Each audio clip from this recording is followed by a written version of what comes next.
Meus irmãos e irmãs em Cristo, uma boa noite. Vamos neste momento fazer uma oração para iniciarmos esta reunião e pedir que a graça do nosso Senhor venha de maneira muito especial inundar os nossos corações. Então vamos orar. Pai amado, no nome de Jesus, o teu amado Filho, nós viemos aqui te entregar esta reunião, consagrar ela aos teus pés e pedir que no nome do teu Filho Jesus, o Senhor tenha toda a liberdade de falar à tua igreja nesta noite. Senhor, nós te agradecemos, nós te pedimos, Senhor, abra os teus céus sobre este lugar, venha a nós a tua palavra, alimenta-nos, lava-nos, penetra profundamente nos nossos corações, vai lá no mais profundo do nosso ser, onde só a tua palavra pode dividir o que é da alma, o que é do espírito, e desvendar todas as proposições secretas do nosso coração. Nós te pedimos, Pai, em nome de Jesus, em nome de Jesus, Pai, amém. Vamos aqui em Apocalipse capítulo 21, nós vamos estudar o 7º fundamento da Nova Jerusalém. Vamos ler o versículo 20. O 5º de sardônio, o 6º de sárdio e o 7º de crisólito. Nós vamos estudar este fundamento, o crisólito. Agora, vamos configurar este fundamento com o apóstolo correspondente a ele. Marcos capítulo 3, a partir do versículo 16 diz: designou os 12, primeiro, Simão, a quem pôs o nome Pedro, Tiago, filho de Zebedeu, e João seu irmão, nos quais pôs o nome de Boanerges, que significa filhos do trovão, e André, Filipe, Bartolomeu, que é o Natanael, e Mateus. Então Mateus é o apóstolo que corresponde à pedra de crisólito. É sobre Mateus que nós vamos estudar. Esta é uma pedra muito importante, então eu gostaria de mostrar alguma coisa para você sobre esta pedra, sobre a pedra de crisólito. É uma pedra singular, uma pedra que tem muito significado. Vocês vão ver que esta pedra, diferentemente de outras pedras que nós estudamos, é a pedra que muito tem a nos falar. Nesta pedra nós vamos estudar sobre o sofrimento, o lugar que o sofrimento ocupa na vida do cristão.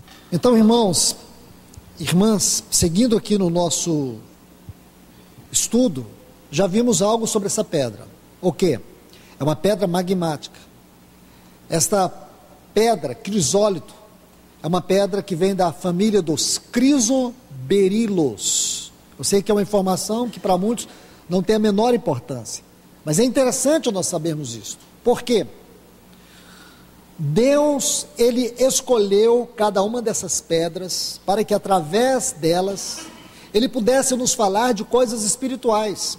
Imagine, irmãos, como foi possível Deus, na sua infinita glória, no seu infinito poder, na sua infinita sabedoria, escolher, ou não somente escolher, muito mais do que escolher, Ele mesmo criar esta pedra, num processo pré-estabelecido por Ele, para que por meio deste processo pré-estabelecido por Ele, Ele pudesse nos falar da vida de um apóstolo, mas não somente da vida desse apóstolo, mas que através da vida e da história desse apóstolo, e também da composição química e da formação dessa pedra, Ele, através do seu Espírito, na sua infinita glória e sabedoria, pudesse falar a nós sobre a maneira como Cristo está sendo formado em nossas vidas. Amém? Então, isso é muito singular, porque a igreja do Senhor Jesus, há muito tempo, ela não tem dado, não é um pequeno valor, ela não tem dado nenhum valor ao estudo sistemático e profundo da Bíblia. Nós nascemos gerados na superficialidade e não damos muita importância às coisas espirituais no seu mais profundo significado. Agora, que oportunidade, irmãos, nós temos de ouvir algo tão sublime assim. Eu não acredito que um cristão diga que ama a Deus só porque ele abre a boca e canta que ama a Deus. Eu só acredito que um cristão é capaz de amar a Deus quando ele ama a palavra de Deus. Um cristão que não ama a palavra de Deus, ele não ama a Deus. Ele pode amar ídolo, ele pode amar de maneira religiosa, ele pode amar de maneira superficial, mas ele nunca vai amar de maneira verdadeira. A maneira mais prática de nós mostrarmos nosso amor a Deus é o amor à palavra de Deus. Então eu creio que esse assunto, ele tem o seu lugar singular na nossa vida cristã. Então vamos estudar essa pedra, vamos observar os detalhes dela. Hoje eu quero compartilhar com você sobre isso, esse aspecto aqui do magma, onde e como esta pedra é formada. Como eu disse a vocês, as pedras, elas têm sua origem em três aspectos. Elas podem ser pedras sedimentares. O que são pedras sedimentares? As pedras sedimentares são aquelas que são trazidas pelos rios. Aquelas pedras que são arrastadas pelas correntes das águas. Essas pedras são chamadas de pedras sedimentares. Também temos as pedras ígneas. Essas pedras ígneas, elas são formadas por magma. Esse magma, esse material, como a gente vê muitas vezes em algumas reportagens, você vê aquela pasta vulcânica que vai correndo daquele estado de fusão. Depois a gente sabe que, de uma maneira muito extraordinária, esses fenômenos vulcânicos, eles passam por um processo de esfriamento, e nesse processo de esfriamento, esse magma cristaliza. Aí você vai vendo que é lá nas profundezas que estas pedras são formadas, essas rochas ígneas, elas se cristalizam a partir desses magmas. E também temos as pedras magmáticas. Essas pedras magmáticas, elas têm também a sua singularidade, muito parecida com as pedras ígneas. Mas elas têm um detalhe, que elas vão se formando lá nas profundezas das rochas. E ali onde elas são formadas, por meio da pressão e por meio do calor. Assim como o diamante. O que é um diamante? O diamante é um carvão, ou mesmo um grafite. Então você pensar que os elementos químicos, as células que compõem o diamante, são as mesmas células que compõem um carvão, na nossa mente isso é um absurdo.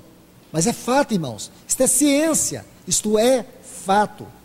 As células que compõem, vou repetir, a célula, a formação química que compõe o diamante, os elementos químicos que compõem o diamante são os mesmos elementos químicos do carvão. Isso significa que a diferença é que o carvão, ele é formado, ele é gerado na superficialidade, e o diamante é formado na profundidade. O que eu quero dizer, irmãos, nós nunca vamos ter uma vida cristã conformada a Cristo se nós buscamos viver superficialidade. Se nós buscamos a superficialidade, uma palavra que encaixa muito bem em superficialidade é banalidade, porque toda pessoa superficial é banal.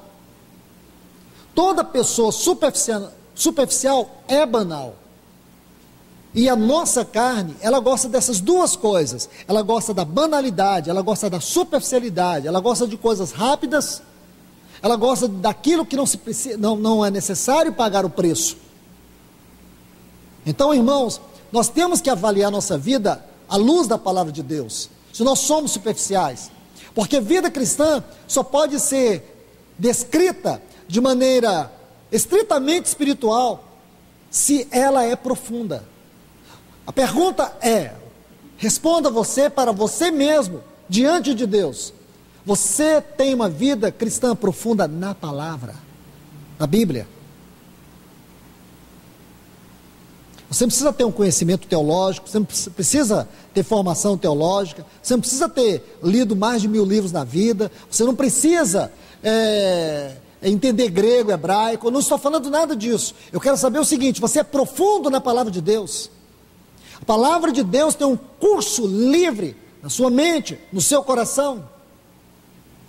A palavra de Deus, ela está inserida na rotina da sua vida. Faço outra pergunta. Vamos pular alguns itens aqui que poderiam ser inseridos. Você é profundo na sua vida de oração? Você realmente considera a oração como uma parte integrante da sua vida? Você entende que a oração é um meio de comunhão com Deus? Você entende que a oração é um instrumento de relacionamento com Deus? Você ora porque você tem necessidade de orar, ou você ora porque você tem prazer de orar? A oração é questão de necessidade ou é prazer? Você pode dizer: não, eu tenho necessidade. Por quê? Porque você associa a oração a problemas e nunca a oração a relacionamento. Nós oramos porque temos necessidades. Necessidade de alguém para vigiar nossa vida, guardar nossa casa, nos dar o que nós precisamos, curar nossas doenças, resolver os nossos problemas. É assim que se traduz a oração na maioria da experiência dos cristãos. Então eu quero te falar: você é superficial, porque você ora por necessidade, você não ora por prazer. Você ora para obter coisas, você não ora para ganhar Deus. A sua oração só tem uma resposta: as coisas de Deus. Mas a verdadeira oração é aquela que traz Deus a nós, e não aquilo que Deus pode fazer, mas aquilo que Deus é. Muda tudo, não muda, irmãos? Muda muito. Então, esses 2 pontos, poderiam muitos outros serem inseridos, mas eu creio que esses 2 pontos vão ajudar-nos a entender se nós somos superficiais, se nós somos banais, se a nossa fé, se a nossa vida cristã é inútil, ou se verdadeiramente nós somos cristãos que estamos sendo formados em profundidade. O verdadeiro cristão, aquele que está sendo formado segundo a imagem de Cristo, ele é formado em profundidades e não em superficialidades. Estão me ouvindo, irmãos? Não sou eu que obrigo ninguém, nem você, ninguém que obriga alguém a ser profundo. Porque a medida de Deus não é instituir, a medida de Deus é fluir. Eu só sei de uma coisa: Deus nos dá todas as oportunidades. Deus nos dá a oportunidade de sermos profundos, Deus nos dá a oportunidade de conhecermos mais da sua palavra, Deus nos dá a oportunidade de nós experimentá-lo, Deus nos dá a oportunidade de nós adentrarmos a sala do seu trono, Deus nos dá a oportunidade de nós sermos cheios do Espírito, Deus nos dá a oportunidade de nós termos o fruto do Espírito, Deus nos dá a oportunidade de nós sermos santos, Deus nos dá a oportunidade de nós sermos consagrados. Ele nos dá todas as oportunidades. E digo mais: Deus nunca exige de nós alguma coisa que nós não tenhamos condições, porque tudo que Deus exige de nós, Ele cumpriu em Cristo, e Ele nos deu Cristo como nossa vida. Compreende, irmãos? Então, ser superficial é a pior opção que você pode ter. A pior opção de uma pessoa, a pior, não é decidir ficar no mundo, não é decidir ir para o inferno. A pior opção de uma pessoa, para mim ainda, é ser superficial. É converter, não sei se isso vai ser bem aceito por vocês, é converter religiosamente sem ter uma realidade espiritual. Isso é superficialidade. Por incrível que pareça, irmãos, o maior padecimento que você vê no meio da igreja é superficialidade. É a maior tragédia. Talvez isso explique porque a igreja do século 21 é fraca na oração, é fraca no testemunho, é fraca na realidade espiritual.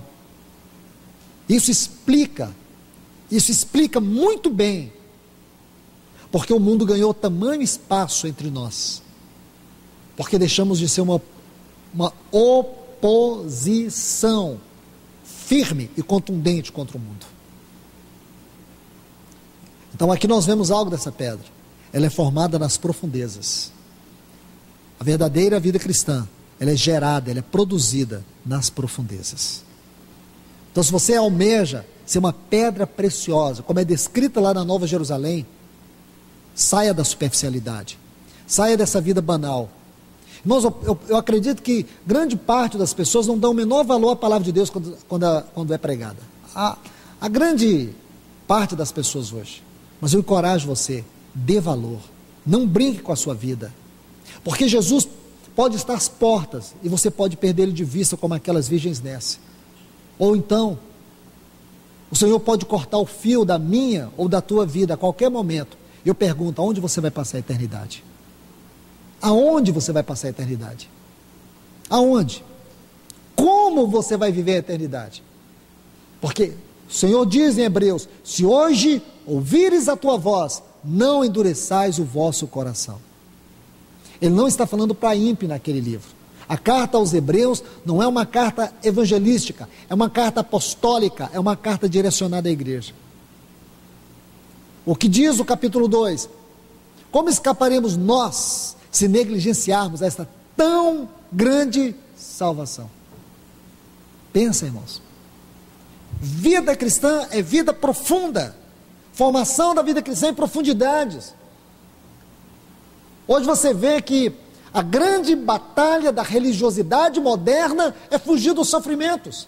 Não estou dizendo também que nós temos que ser masoquistas do ponto de vista espiritual. Vamos ficar aí nos matando, buscando luta, buscando problemas. Eu já disse para vocês que nós podemos sofrer por causa de Cristo, podemos sofrer por causa dos nossos pecados, podemos sofrer por causa do nosso ego. E aqui envolve três coisas: por Cristo, crescimento; por causa dos nossos pecados, arrependimento; por causa do nosso ego, quebrantamento. O certo é que se nós sofremos diante de Deus, se estamos conscientes que sofremos por causa do Senhor, por causa dos nossos pecados, ou por causa do nosso ego, temos que entender, Deus está por detrás disso, constituindo Cristo. Nós não saímos aí batendo na porta do sofrimento, das lutas, das angústias, das tribulações, dizendo, venha sobre mim, de forma alguma. Porque ninguém deve amar sofrer. Sofrer não é fácil. Seria o cúmulo do pináculo da irresponsabilidade procurar o sofrimento, porque esse sofrimento traz desgaste, traz dor. Mas diferentemente de qualquer pessoa desse mundo, nós sofremos de olhos abertos, olhando para a face do nosso Pai, sabendo que essa face é uma face transformadora de caráter. Se de alguma forma Deus está nos disciplinando por meio do sofrimento, isso está lá em Hebreus capítulo 12, versículo 10, Ele nos disciplina para que sejamos participantes da sua santidade. Está vendo, irmãos? O propósito é maior, o propósito é muito maior. Então aqui nós vamos ver primeiro o caminho de Deus por meio dos sofrimentos. Vamos ler um texto e extrair algumas verdades, lições dele. 2 Coríntios capítulo 4, um texto bastante conhecido, o versículo 17. Vamos prestar atenção pelo menos em 3 palavras aqui desse texto. 2 Coríntios capítulo 4, versículo 17. Porque a nossa leve, preste atenção nessa palavra, e momentânea tribulação produz, essa é a segunda palavra que eu quero que vocês prestem atenção, para nós, eterno peso, essa palavra peso. Então nós temos 3 palavras aqui muito importantes: eterno peso de glória, acima de toda comparação. Vamos ver aqui 3 palavras. A primeira, leve. Sabe o que significa essa palavra? Uma coisa leve e rápida. Leve e rápida. Eu pergunto para vocês, irmãos, será que a tribulação que você está passando, a luta que você está passando, o sofrimento que você está passando, é um sofrimento leve? É um sofrimento rápido? Claro que não, irmãos, parece uma eternidade. Seria hipocrisia da nossa parte dizer assim, nossa, meu sofrimento já dura 10 anos, mas é como se fosse ontem. Não, é como uma eternidade que não passa. É ou não é? Na nossa carne é. Então Então, como que Paulo diz uma coisa dessa? A nossa leve e momentânea tribulação. Preciso mostrar algo que só o Espírito Santo é capaz de nos ajudar para entender isto. Essa palavra leve, está vendo essa palavra aí que está diante dos seus olhos? Ela só ocorre 2 vezes na Bíblia. Isto é, extremamente significativo. Pensem nisto. Nós sabemos que a Bíblia, ela é inspirada por Deus, ela é soprada por Deus. Então, ele não apenas soprou os fatos da Bíblia, ele soprou uma composição enigmática que mente alguma é capaz de desvendar. Somente o Espírito dele pode nos ajudar a ver isto. Então veja, essa palavra leve, ela só ocorre 2 vezes em toda a Bíblia. A primeira vez está aqui em Mateus capítulo 11. Vamos lá, abra sua Bíblia, depois a gente volta aqui para 2 Coríntios 4. Mateus 11, diz assim: Vinde a mim, todos os que estáis cansados e sobrecarregados, e eu vos farei descansar. Mateus 11, 28. Tomai sobre vós o meu jugo, e aprendei de mim, porque sou manso e humilde de coração, e achareis descanso para vossas almas, porque o meu jugo é suave, meu fardo é leve. Eu creio que todos nós já lemos esses textos muitas vezes, mas aqui tem 2 coisas importantes para você entender. São 2 convites que o Senhor faz. O primeiro, vinde a mim. O segundo, tomai o meu jugo. Irmãos, veja, ele diz assim: tomai o meu jugo e aprendei de mim, porque sou manso e humilde de coração, e achareis descanso para vossas almas. Veja que no versículo 28 ele diz assim: eu vos farei descansar. No versículo 29, achareis descanso para vossas almas. Está vendo aqui? Sabe por que as nossas lutas, elas não são leves? Sabe por que as nossas lutas parecem uma eternidade? E sabe por que parece? Porque naturalmente elas parecem mesmo. Pode durar 1 semana, parece 1 ano. Pode durar 3 dias, mas é angustiante. Quando é que nossas lutas, elas deixarão de ser pesadas? Quando nós tomarmos o jugo de Cristo. E quando nós formos a Cristo. Porque é nele que nós vamos encontrar o fardo leve. Ele diz: tomai sobre vós o meu jugo. Ele diz: o meu fardo é leve. Isto é, o jugo dele é leve. Mas quando nós queremos viver as nossas lutas, de nós por nós, quando nós vivemos todas as nossas angústias fora de Cristo, quando nós passamos tudo o que passamos, sem estar em Cristo, na nossa própria carne, no nosso próprio ego, então, irmãos, as nossas lutas são pesadas, são angustiantes, desanimadoras, frustrantes. Sabe por que isso acontece? Por uma simples razão, irmãos, porque nós não tomamos o jugo do Senhor. Ele diz: vinde a mim quem que ele chama aqui, irmãos? Os cansados, os sobrecarregados, os aflitos, os atribulados. Ele fala de descanso na alma. Não tem algo que tira o nosso descanso como luta. Se tem uma coisa que tira o nosso descanso, são as tribulações. Então você vai encontrar aqui uma verdade, aparentemente, dentro do contexto do mundo, completamente fora de nexo. Como é possível sofrer sem sentir o peso? Como é possível sofrer e ter uma alma em descanso? Porque nele nós encontramos o descanso para a nossa alma, mesmo passando luta, mesmo passando problema. E como nós vamos perceber esse descanso? Como nós podemos sentir esse descanso? Lembra? Em Marcos capítulo 4, Jesus fala assim: vamos tomar o barco e vamos partir para o outro lado. Você se importaria? Eu creio que vocês não se importariam. Vamos abrir aqui Marcos capítulo 4. Deixa-me mostrar um princípio. Particularmente, irmãos, eu gosto de ilustrar a Bíblia com a Bíblia. Poderia usar aqui exemplos fora da palavra de Deus. Nada melhor do que usar a própria palavra de Deus. Marcos capítulo 4, a partir do versículo 35. Preste atenção aqui. No mesmo dia, versículo 35, ao entardecer, disse-lhes: passemos para o outro lado. Essa frase é importante, eu acho que você deveria sublinhar essa frase. Passemos para o outro lado. Por quê? Ora, porque ela é o princípio de tudo. Marcos capítulo 4, versículo 35. Aí eles deixando a multidão, levaram consigo no barco, assim como estava, e havia outros barcos com ele. Nisso levantou-se uma grande tempestade. Está vendo aqui uma metáfora de lutas, de problemas. Imagine quantas tempestades você deve estar passando agora. Irmãos, eu creio que neste lugar aqui, talvez não tenha uma pessoa, talvez não haja nenhuma pessoa que possa dizer assim: minha vida está uma maravilha. Eu olho para cá, olho para lá, olho para cima, olho para baixo, olho para dentro da minha casa, olho o meu emprego, não tenho problema. Então eu vou te falar uma coisa: você já entrou no céu, irmão. Você está incorporado nesse corpo aí, eu não sei porquê. Irmãos, eu tenho certeza que alguns irmãos aqui, se eles fossem compartilhar o que eles estão passando, eles iam chorar.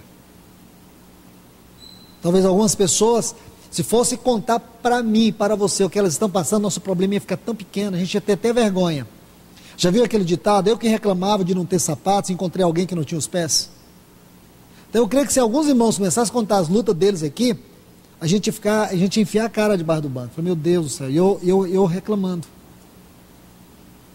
Então, irmãos, aqui tem uma figura: levantou-se uma grande tempestade. Talvez na tua casa, na tua vida, no teu casamento, em algum lugar, tem uma tempestade que se levantou, não tem? Com certeza deve ter. Aí diz: e as ondas invadiam o barco. Imagina, irmãos, que descrição. Uma forte tempestade, as ondas batendo no barco.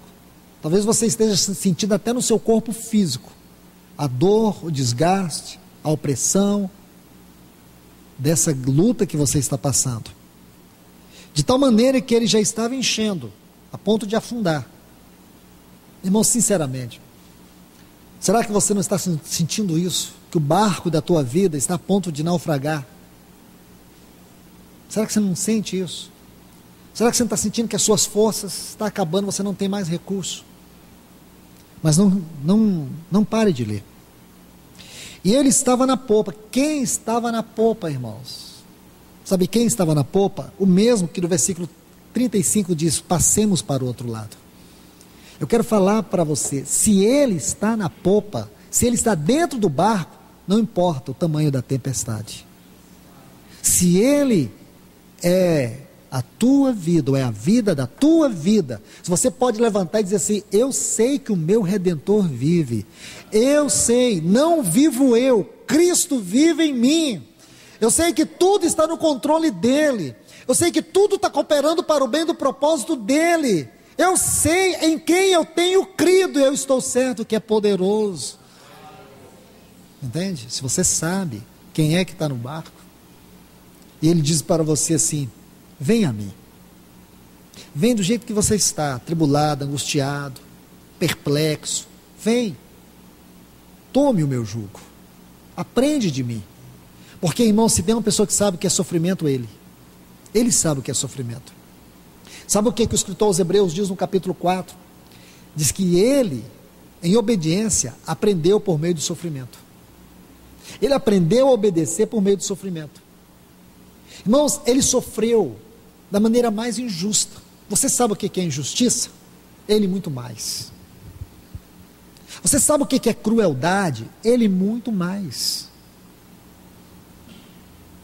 E ainda mais, porque nele não havia a menor culpa, nele não havia a menor nódoa do pecado, nele não havia, não era mancha, nele não havia era resquício do pecado. E ele sofreu como o mais vil pecador. Irmãos, deixa eu repetir: aquele que não tinha pecado sofreu como o mais vil pecador. Ele foi injustiçado, ele foi esbofeteado, Ele foi rejeitado, ele foi abandonado, ele foi traído. Você já sentiu isso? Sabe o que é traição? Sabe o que é abandono? Você pode saber numa medida, mas não como ele. Não como ele. Porque, embora ele tivesse tudo, ele decidiu ter nada. Compreende, irmãos? Ele tinha tudo, ele não só tinha tudo, ele é o Senhor de tudo, ele foi sempre o Senhor de tudo, e um dia ele decidiu ter nada. Ele esvaziou. Sabe o que Paulo disse em Colossenses 2? Ele esvaziou. Ele não só esvaziou de tudo que ele tinha, mas das suas insígnias de glória eterna. Para sofrer, para ser rejeitado, humilhado. Tudo isso, irmãos. Então ele diz, aprendei de mim. Ele tem muito que nos ensinar sobre sofrimento, irmãos. Porque ele aprendeu a obedecer pelas coisas que sofreu. E não abriu a sua boca. Nunca procurou justiça. Se tem uma coisa que nós gostamos, irmãos, é de justificar. Ele nunca se justificou. Ele nunca se justificou. Se tem uma coisa que a nossa carne gosta é de justificar. Ele não. Ele diz, aprendei de mim.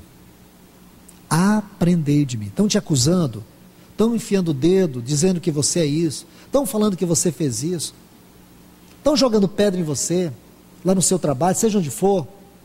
Deixa jogar. Agora espere que o seu Redentor vai se levantar. Saiba que Ele está no barco da tua vida. Ele está lá na polpa. Ele não está se omitindo. Mas por que Ele está descansando? Porque esta é a figura dele no livro de Hebreus.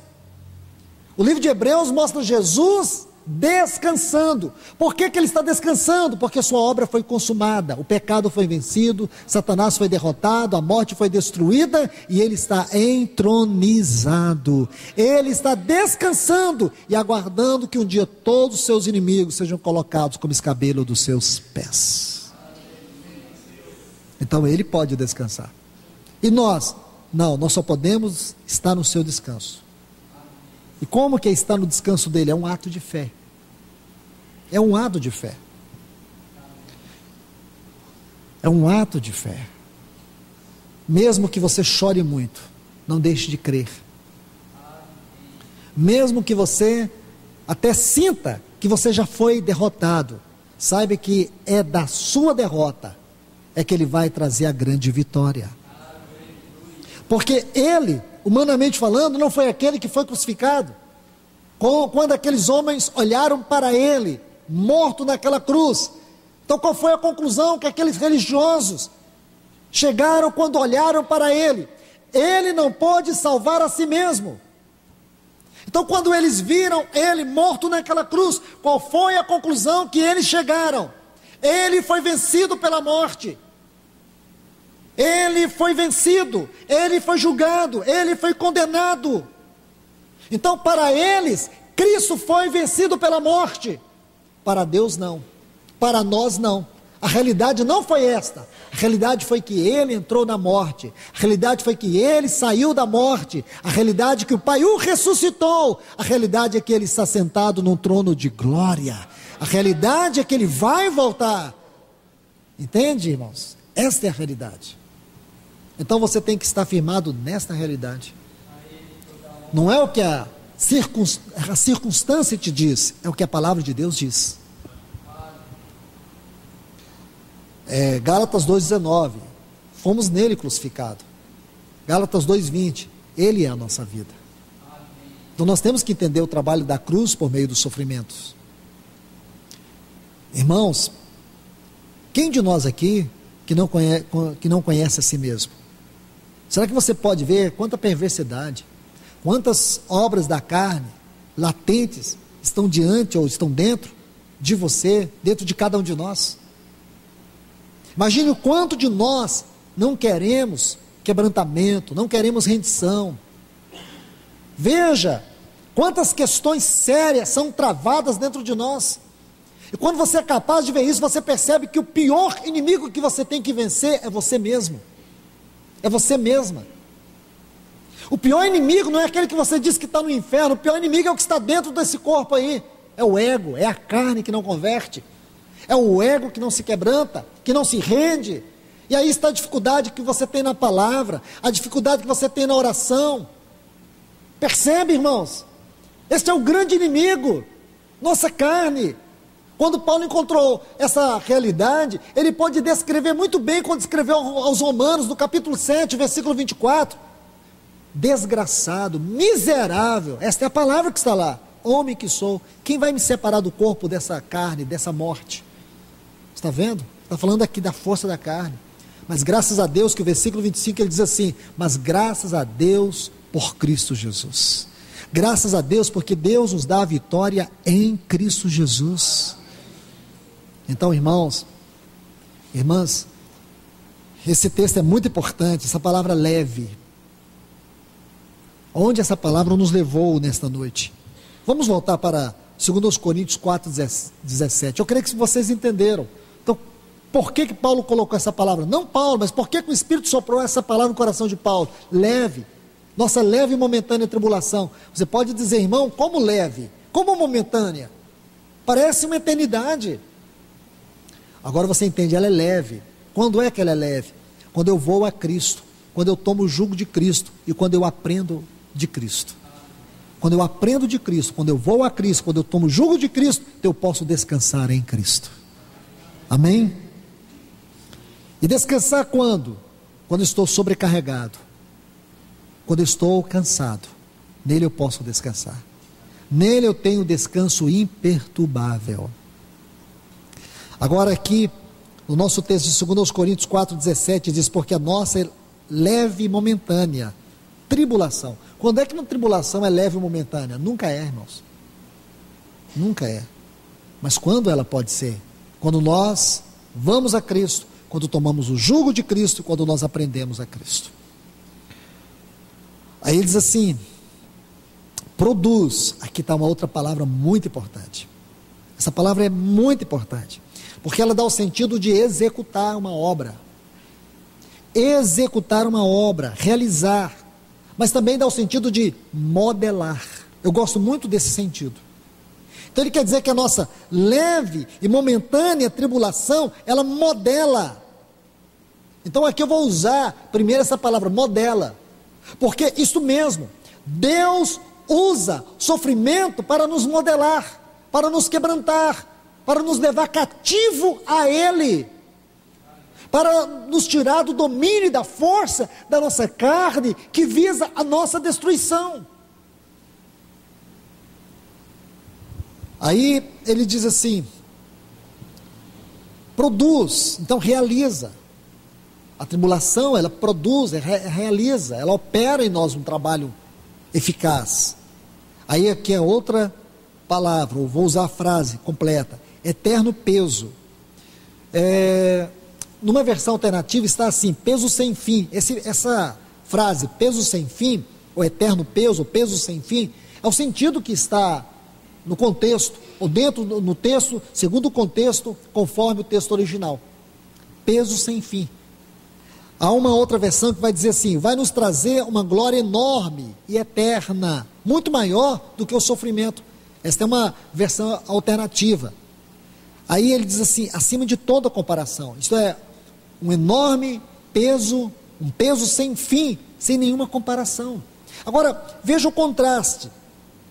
A nossa tribulação, ela é leve. Agora, a glória tem um peso na nossa vida. Veja isso, irmãos, veja a combinação dessas duas palavras. Tribulação, que é algo extremamente negativo, em Cristo é algo leve. E a glória dele se torna um peso.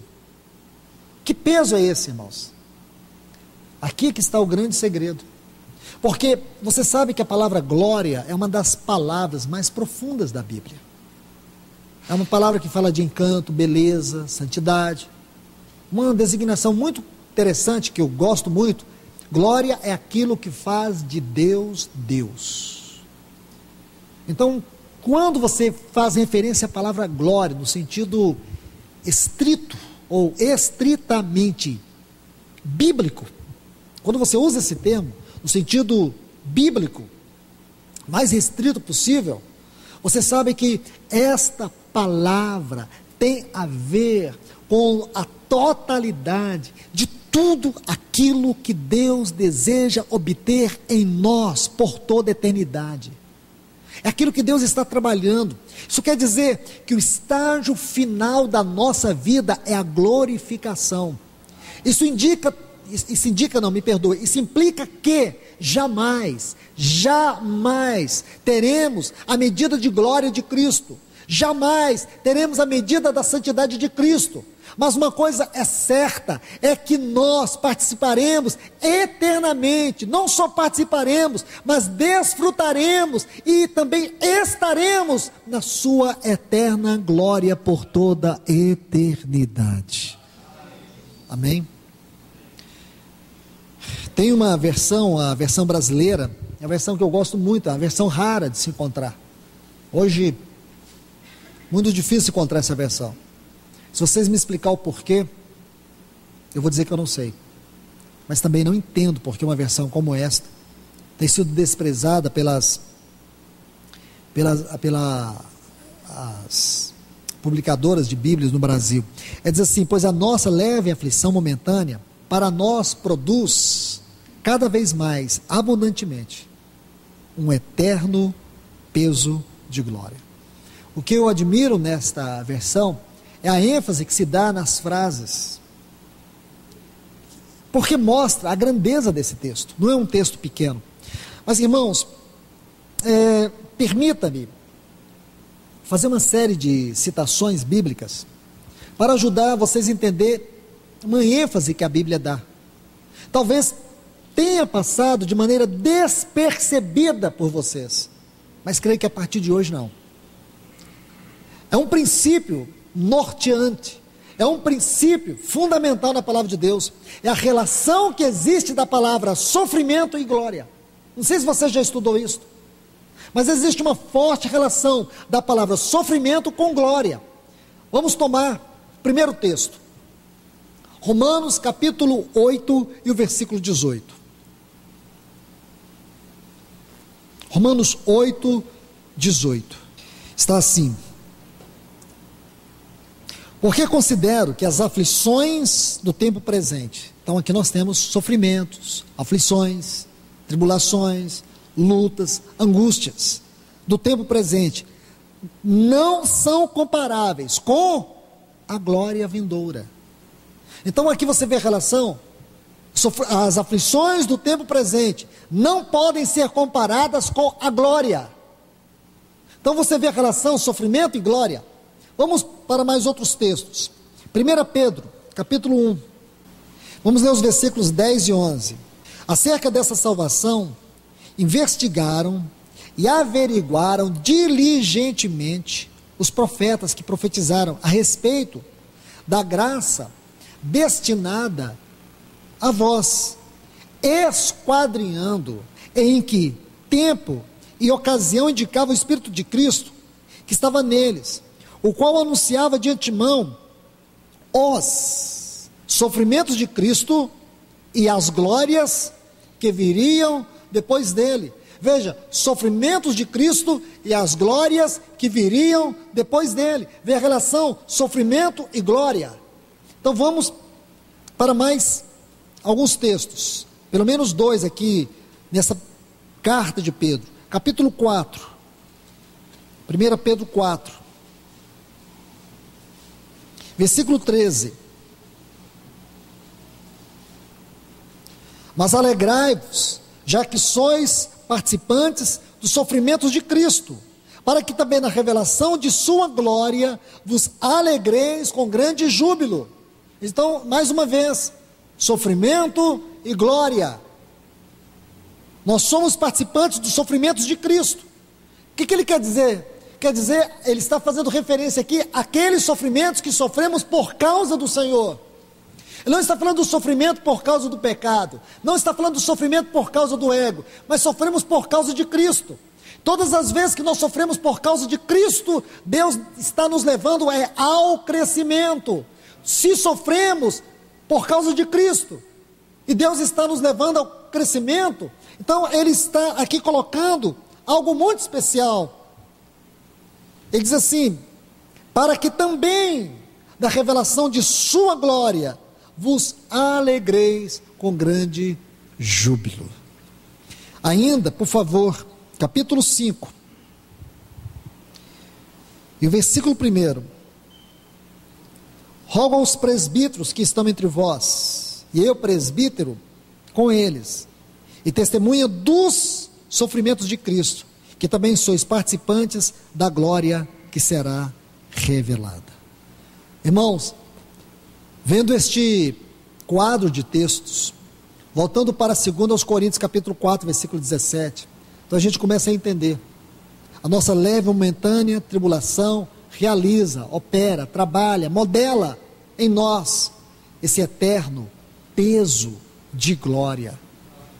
Porque esta é a grande relação, irmãos, que existe dessa palavra. Eu creio que quando você entende isso, irmãos, você começa a perceber que o único propósito pelo qual Deus permite o sofrimento na nossa vida, a despeito de pecados, a despeito do ego, seja o que for, mas o propósito disso é a sua glória, é que sejamos transformados de glória em glória, é que nós cresçamos, não é para nos reprovar. Deus não disciplina você para te humilhar, Deus não disciplina você para te rejeitar, Deus disciplina você para você crescer, Ele disciplina você para que Ele seja formado em você. Nós vivemos essa teologia do evangelho indolor. Se um cristão começa a falar que está sofrendo, então naturalmente associa sofrimento a pecado. É a teologia dos amigos de Jó, Bildade, Elifaz e Zofar, aqueles 3 amigos de Jó. Você se lembra, irmãos? Você sabe que o livro de Jó é um livro composto por prosa e poesia. Talvez isso para você não faz a menor diferença, mas deveria. Então é um livro composto por esses 2 pontos muito importantes. O capítulo 1 e 2 é prosa, assim como os 2 capítulos finais. Agora, o que está dentro desses capítulos é poesia. Estão entendendo? Então, a partir do capítulo 3, começa a parte poética desse livro. Não os capítulos finais, deixa eu corrigir, os 2 capítulos finais não. A parte final, bem final, quando vai falar ali da família de Jó. Então, daquela parte para frente ali, volta a prosa. O que está dentro disso, nesse parênteses, longo parênteses, é uma poesia. Sabe como é que nós podemos denominar essa poesia? O caminho da cruz. O caminho da cruz. A beleza do trabalho da cruz. A glória da cruz. Sofrimento como instrumento de transformação. Dê o nome que você quiser, mas é por aí. Preste atenção, irmãos, porque isso é muito importante. Então você vai ver que Deus pega Jó, e Ele vai usar aqueles 3 amigos para revelar as entranhas de Jó. Chega um momento, deixa eu mostrar algo para vocês aqui.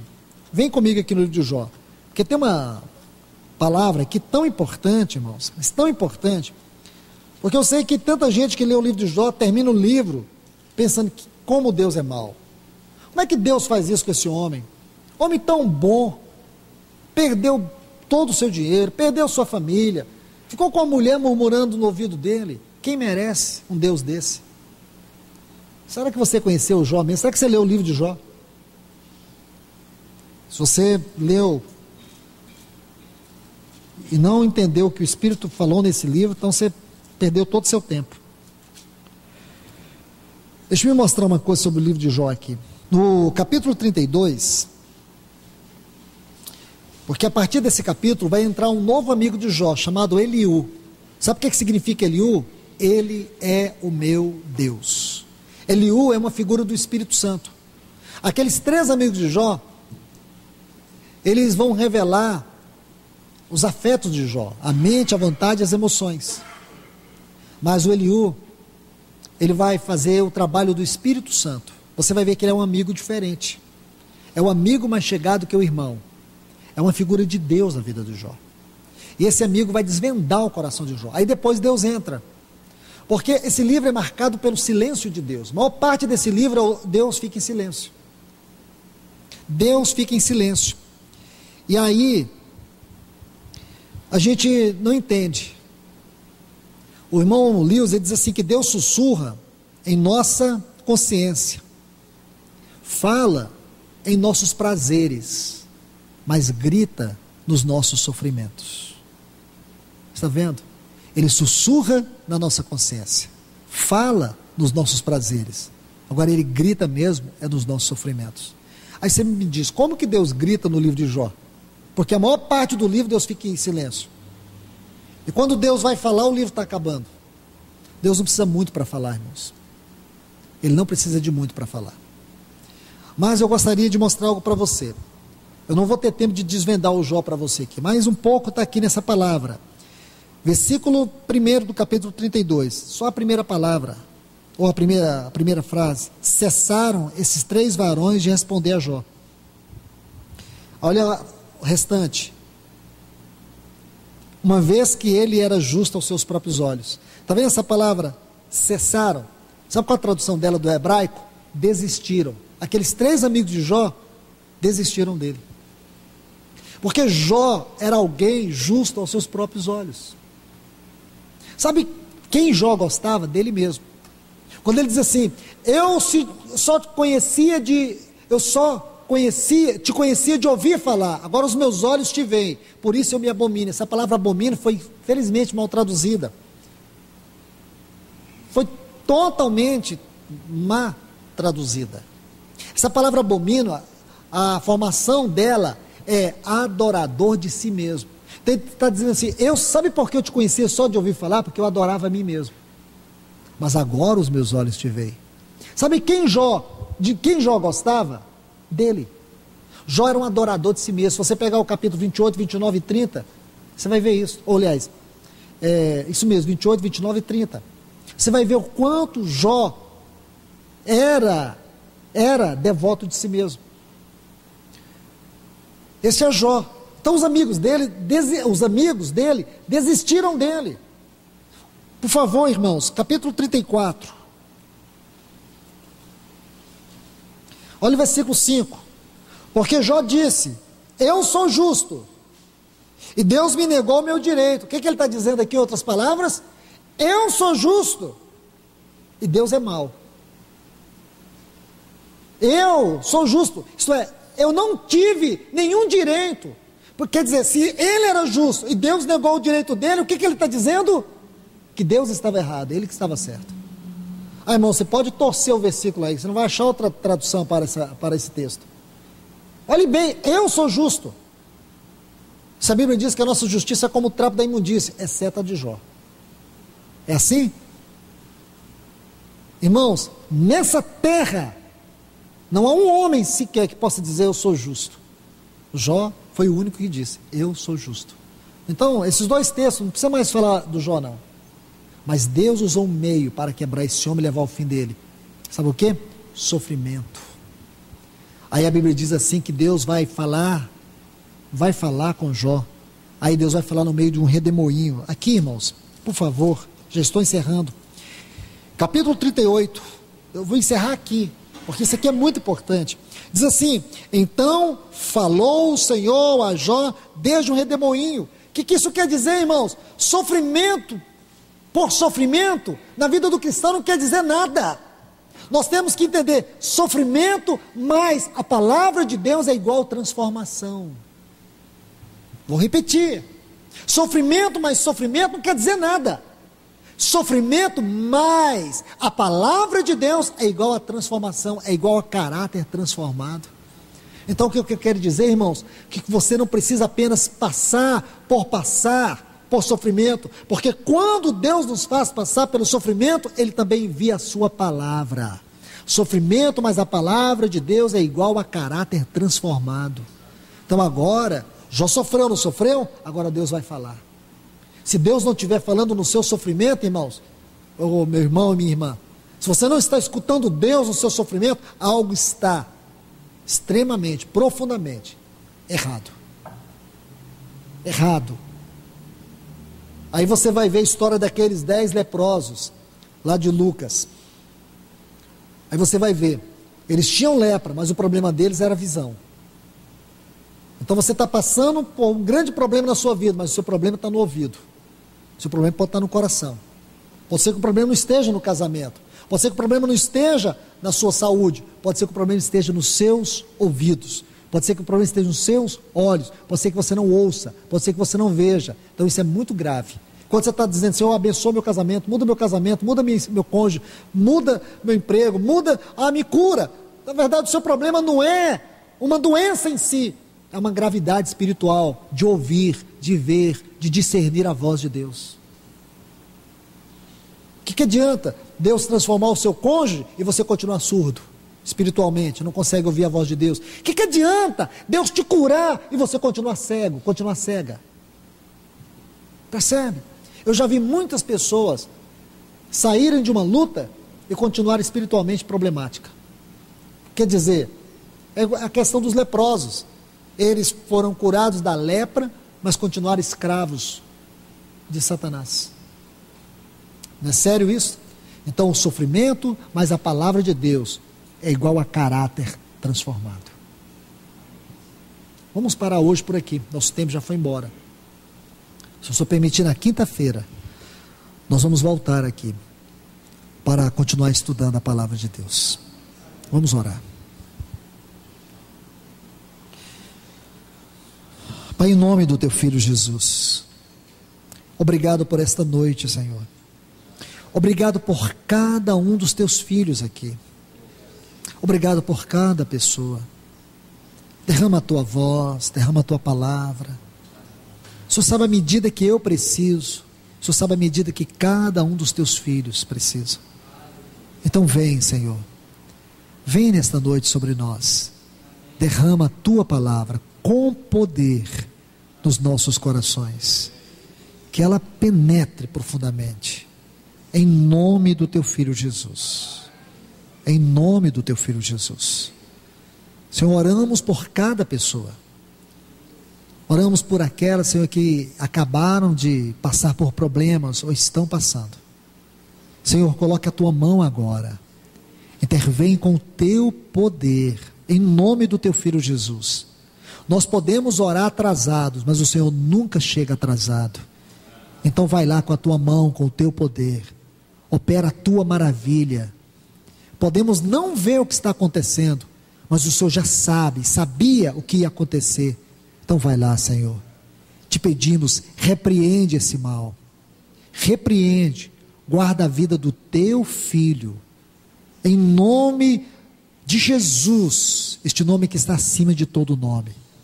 Nós oramos agora. Mesmo que não vemos, e mesmo que ainda não sabemos, o Senhor sabe de todas as coisas. E nós oramos agora em nome de Jesus. Amém.